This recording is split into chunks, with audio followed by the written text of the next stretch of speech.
for where I wanted to show everybody, because there's so many great places in the city. We're so lucky, but we've stuck quite closely around my neighbourhood where I live and work, which is Montpelier and Stokes-Croft in Bristol. Started this morning with Hart's Bakery, which is a really great start to the day. Always packed in there on a Saturday, and little kids turning up in their pyjamas to come and buy croissants and stuff. It's just lovely, and they're just like, they're churning through that queue. There's people queuing up all day, but they just work so fast and so hard.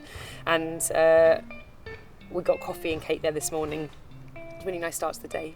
Laura has been there for a little while now. She's been in those archways underneath Temple Mead Station, and it's such a brilliant location for them, and they're always so busy. It's brilliant to see her doing so well.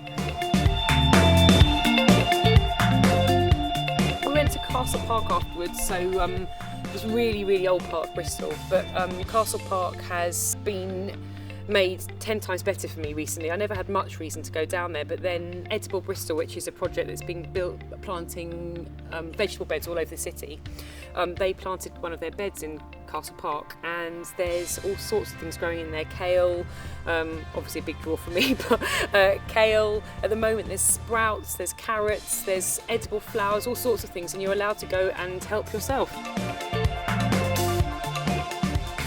Next to Castle Park is St Nick's Market, and we went down there with Dan, who's a really good friend of mine, and Dan works in St Nick's Market, so he runs Grillstock, which is a pit barbecue joint in St Nick's. They're doing pulled pork there, and they've always got a queue around the block. There's all sorts of other things, and we also popped by to say hi to Tam, whose cake stall is called Our Toots.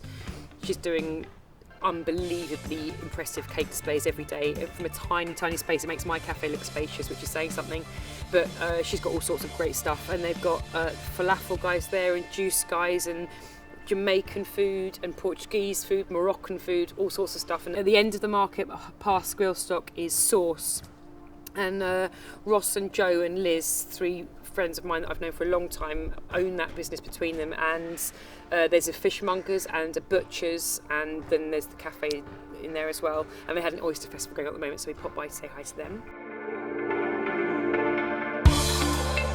After that, just around the corner from St Nick's is Full Court Press, which a friend of mine Matt opened a while ago, and it is just the most amazing coffee shop, and I wanted to pop by there because what they're doing is just really a step ahead. We got coffee there, and they also stock Laura's cakes, so what Laura's baking at Hart's she's selling herself, but she's also supplying lots of other cafes as well, and her cakes are available there too.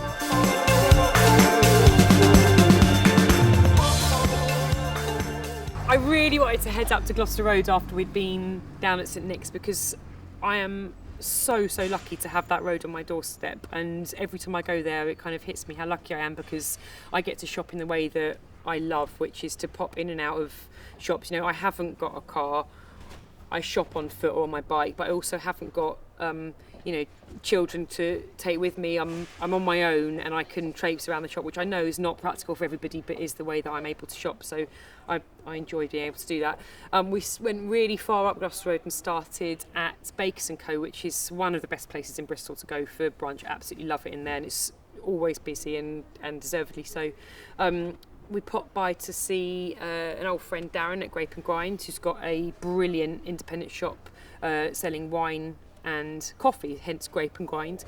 I say independent, but that's luckily the norm on Gloucester Road. It's an unbelievable stretch of independent shops, and so many people, owner-operated businesses who are doing amazing things, and I'm so lucky to be able to just pop by there and go and, buy fantastic wine, buy fantastic cheese and fish and veg and everything. It's just a brilliant road.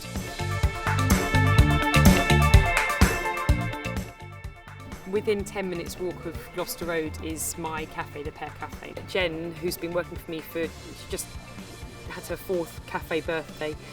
She's been looking after the cafe while I've been writing my book. She was there today. We went to go and say hi to her, and she baked us a cake, which was very nice.